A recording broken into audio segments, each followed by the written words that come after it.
మన దేశం బలహీనపడడానికి, మన దేశం ప్రపంచంలో గౌరవాన్ని పొందకపోవడానికి, మన దేశం బలహీనపడడానికి, మన దేశంలో ఉండబడే 140 కోట్ల మందిలో కేవలం భారతీయులమనే ఒక స్పృహ లేకపోవడానికి, కేవలం భారతీయులమనే స్పృహ లేకపోవడానికి కులమే కారణం కదా. ఇది ఈ దేశంలో ఒక మాయని మచ్చ కదా. భారతదేశానికి కుల వ్యవస్థ ఒక మాయని మచ్చ. అందుకు సాక్ష్యం మీ దృష్టికి తీసుకొస్తున్నా. ఈ దేశం బలహీనపడ్డది కుల వ్యవస్థ వల్ల. ఒకనాడు అఖండ భారత్లో ఉన్నాం, ఒకనాడు మనం అఖండ భారత్ అని చెప్పుకునే వాళ్ళం. ఇప్పుడున్న భారతే అఖండ భారత్ కాదు కదా. పోనీ పాకిస్తాన్ విభజన కంటే ముందు ఉన్న భారత్ కూడా ఇప్పుడు లేదు కదా.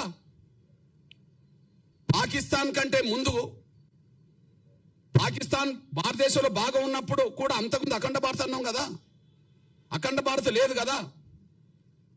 మన నుంచి భారతదేశం అనే ఈ దేశం నుంచి పాకిస్తాన్ విడిపోయింది కదా. విడిపోవడానికి ఆ విశ్వాసం సంబంధించిన వాళ్ళు ఎక్కువ మంది కావడమే కదా. మరి ఆ విశ్వాసంలోకి ఎక్కువ మంది పోవడానికి కారణం ఏంది? బౌద్ధ మతంలోకి ఇతరులు పోవడానికి కారణం ఏంది? క్రైస్తవ మతంలోకి ఇతరులు పోవడానికి కారణం ఏంది?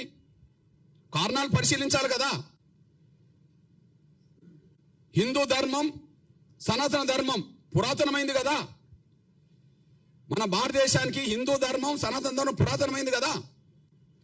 పురాతనమైన ధర్మం మన భారతదేశ ఎల్లలు దాటి ఇతర దేశాల ప్రజలు ఎందుకు ప్రభావితం చేయలేకుండా పోయింది? ఏ లోపం ఉన్నది? ఏ లోపం ఉన్నది? పురాతనమైంది కదా. సనాతన ధర్మం తర్వాతనే, లేదా హిందూ విశ్వాసం తర్వాతనే క్రైస్తవం వచ్చింది కదా. క్రైస్తవం వచ్చింది కదా, ఇస్లాం వచ్చింది కదా. క్రైస్తవం ఎక్కడో మొదలై వాళ్ళ ప్రపంచంలో ప్రతి దేశంలో ప్రభావితం చేస్తుంది కదా. ఇస్లాం ఎక్కడో మొదలై ప్రపంచ దేశాల్లో దాదాపు 60%, 70% దేశాల మీద ప్రభావితం చేస్తున్నది కదా. అసలు మన దేశం దాటి బయట ఎందుకు పోలేకపోయాం? సనాతన ధర్మం తర్వాతనే మిగతా ధర్మాలు వచ్చినాయి కదా ఈ ప్రపంచంలో. ఆ రెండు విశ్వాసాలకు సంబంధించిన వాళ్ళు ఎందుకు విస్తరించగలిగినరు? మనం ఎందుకు కుచించకపోయినాం? మన ధర్మంలో ఉండే లోపం ఏంటిది? సనాతన ధర్మంలో ఏదైనా లోపం ఉన్నదనుకుంటే కుల వ్యవస్థను సమర్థిస్తూనే ఉంటుంది. హిందూ ధర్మంలో ఏదైనా లోపం ఉన్నదంటే కుల వ్యవస్థను సమర్థిస్తున్నట్టుగానే ఉంటుంది. కుల వ్యవస్థను సమర్థిస్తే అందులో లోపం ఉన్నట్టే. అది హిందూ ధర్మం అయినా సనాతన ధర్మం అయినా. కుల వ్యవస్థను సమర్థించకపోతే హిందూ ధర్మమే గొప్పది కావచ్చు, సనాతన ధర్మమే గొప్పది కావచ్చు. కానీ పురాతనమైన సనాతనమైన మన ధర్మం ప్రపంచాన్ని ప్రభావితం చేయలేకుండా పోయింది. కానీ ఇస్లాం ధర్మం మాత్రం ప్రపంచాన్ని ప్రభావితం చేస్తున్నది. ఈ దేశంలో మసీదులు లేని ఊరు కనిపిస్తుందా?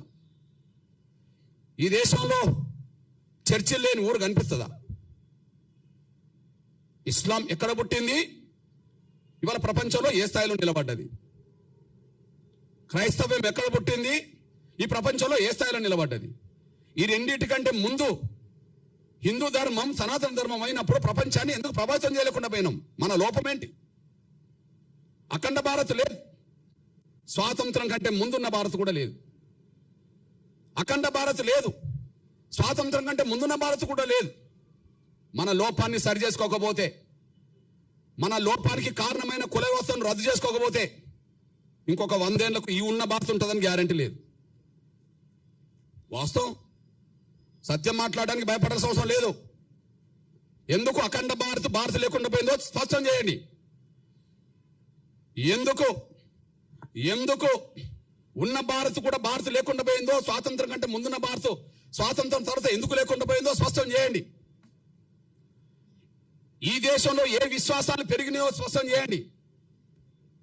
ఆ విశ్వాసాలు పెరగడానికి, విశ్వాసాలు గల ప్రజలు పెరగడానికి, ఆ సంఖ్య పెరగడానికి ఏం కారణమో చేయండి. ఎక్కడో పుట్టిన ఇస్లాం ప్రపంచాన్ని ప్రభావితం చేస్తూ దేశంలో ఉన్నది కదా. ఆ ధర్మంలో లోపం ఉంటే ప్రపంచాన్ని ఎందుకు ప్రభావితం చేస్తుంది? క్రైస్తవ ధర్మంలో లోపం ఉంటే ప్రపంచాన్ని ఎందుకు ప్రభావితం చేస్తున్నది? మన ధర్మంలో సత్యం ఉంటే ఎందుకు బయటికి వెళ్ళలేకుండా పోయినాం? మన లోపానికి కారణం ఏంది? ఈ దేశ వ్యవస్థలో మన ధర్మంలో కుల వ్యవస్థను ఎప్పుడైతే సమర్థించడం మొదలు పెట్టామో అక్కడి నుంచి ఒక మాయను మచ్చగా ఈ కుల వ్యవస్థలో అందరూ సమానం కాదనే భావనతో ప్రత్యేకంగా దళితులను మనుషులుగా చూడకుండా వివక్షతగా అంటరాని వాళ్ళుగా చూడడం వల్ల ఎవరొచ్చి మా ధర్మం గొప్పదని ప్రచారం చేస్తే, ఎవరొచ్చి మా ధర్మంలో సమానత్వం ఉన్నదని ప్రచారం చేస్తే, ఎవరొచ్చి మా ధర్మంలో అసమానతలు లేవని ప్రచారం చేస్తే, అసమానతలు గురవుతున్న వర్గాలు సమానత్వం దిశగా అడుగులేయడం కోసం ఎన్నో మార్గాలు ఎన్నుకున్నారు.